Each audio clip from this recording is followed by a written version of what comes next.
yang mengasihi dan dikasihi Tuhan. Berjumpa kembali dalam acara ini.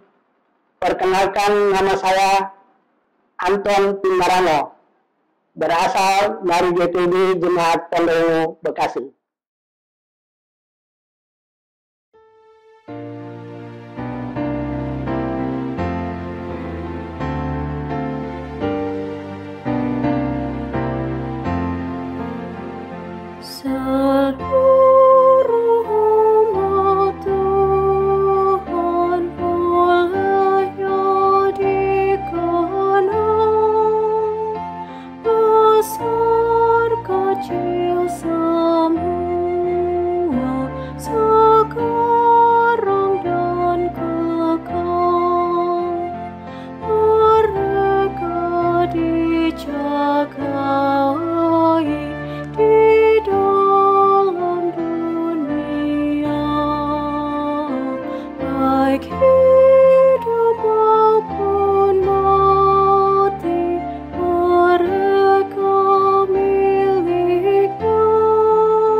Sebelum kita membaca dan mendengarkan firman Tuhan yang terambil dari Hakim-Hakim 4 ayat 1 sampai dengan 10, mari kita berdoa. Ya Tuhan Bapa di sorga, saat ini kami mempersiapkan hati pikiran kami. Kami akan membaca dan merenungkan firman-Mu. Biarlah firman itu akan menjadi pelita bagi kaki kami dan terang bagi jalan kami. Terima kasih Tuhan, kami berdoa. Amin. Pembacaan Alkitab terambil dari Hakim-Hakim 4 ayat 1 sampai dengan 10. Setelah Ehud mati, orang Israel melakukan pula apa yang jahat di mata Tuhan. Lalu Tuhan menyerahkan mereka ke dalam tangan Yabin, Raja Kanaan, yang memerintah di Hasor. Panglima tentaranya ialah Sisera, yang diam di Hasoret Hagoyim. Lalu orang Israel berseru kepada Tuhan, sebab Sisera mempunyai 900 kereta besi dan 20 tahun lamanya ia menindas orang Israel dengan keras. Pada waktu itu Deborah, seorang nabia istri Lapidot, memerintah sebagai hakim atas orang Israel. Ia bisa duduk di bawah pohon korma Deborah antara Rama dan Betel di pegunungan Efraim. Dan orang Israel menghadap dia untuk berhakim kepadanya. Ia menyuruh memanggil Barak bin Abinoam dari Kades di daerah Naphtali, lalu berkata kepadanya, bukankah Tuhan Allah Israel memerintahkan demikian? Majulah, bergeraklah menuju Gunung Tabor dengan membawa 10.000 orang Bani Naphtali dan Bani Zebulon bersama-sama dengan engkau. Dan aku akan menggerakkan Sisera, panglima tentara Yabin, dengan kereta-keretanya dan pasukan-pasukannya menuju engkau ke sungai Kison, dan aku akan menyerahkan dia ke dalam tanganmu. Jawab Barak kepada Deborah, jika engkau turut maju, aku pula maju. Tetapi jika engkau tidak turut maju, aku pun tidak maju. Kata Deborah, baik, aku turut. Hanya engkau tidak akan mendapat kehormatan dalam perjalanan yang engkau lakukan ini, sebab Tuhan akan menyerahkan Sisera ke dalam tangan seorang perempuan. Lalu Deborah bangun berdiri dan pergi bersama-sama dengan Barak ke Kedes. Barak mengerahkan suku Zebulon dan suku Naphtali di Kedes, maka 10.000 orang maju mengikuti dia. Juga Deborah maju bersama-sama dengan dia. Demikian pembacaan Alkitab.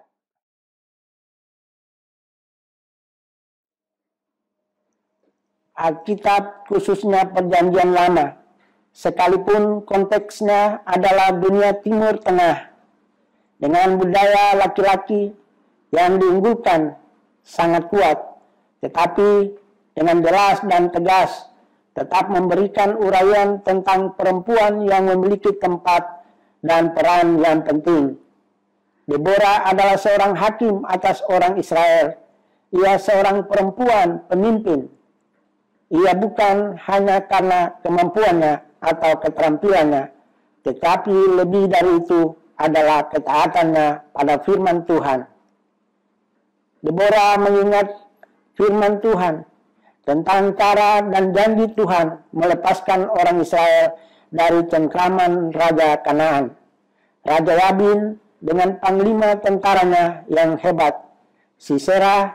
Deborah mengingat firman Tuhan itu dan meyakini akan janji Tuhan yang dinyatakan melalui firman-Nya. Karakter kepemimpinan yang kuat yang dilandasi dengan ketaatan serta keyakinan pada kebenaran firman Tuhan membuat Deborah berhasil dalam tugasnya.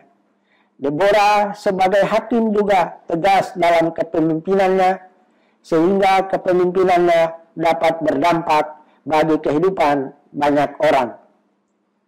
Perempuan khususnya di kitab Kejadian, baik pasal 1 ayat 26 dan 28 maupun pasal 2 ayat 18 sampai 25 adalah ciptaan Allah yang setara, sepadan dengan laki-laki, jauh sebelum ada gerakan emansipasi dan kesetaraan gender, akibat dengan tegas menyatakan bahwa laki-laki dan perempuan sama sederajat di hadapan Allah.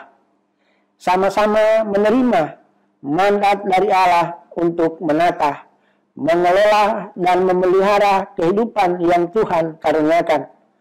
Perempuan memiliki kesempatan yang sama untuk menjadi pemimpin di berbagai aspek kehidupan. Walaupun pada kenyataannya seringkali terjadi ketidakadilan terhadap perempuan, mari kita pelihara keyakinan iman kita.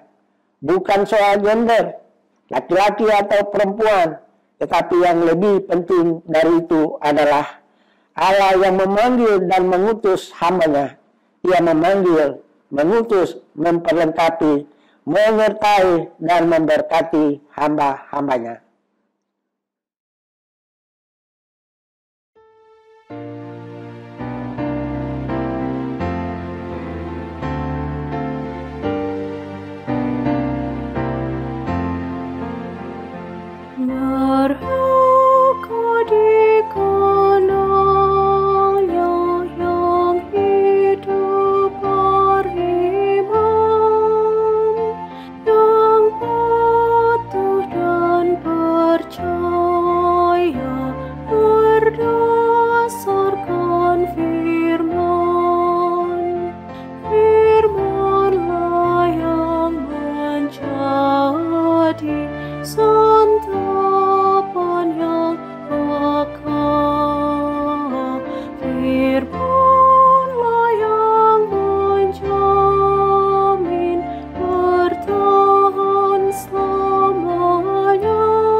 Kita akan mengakhiri acara ini dengan berdoa.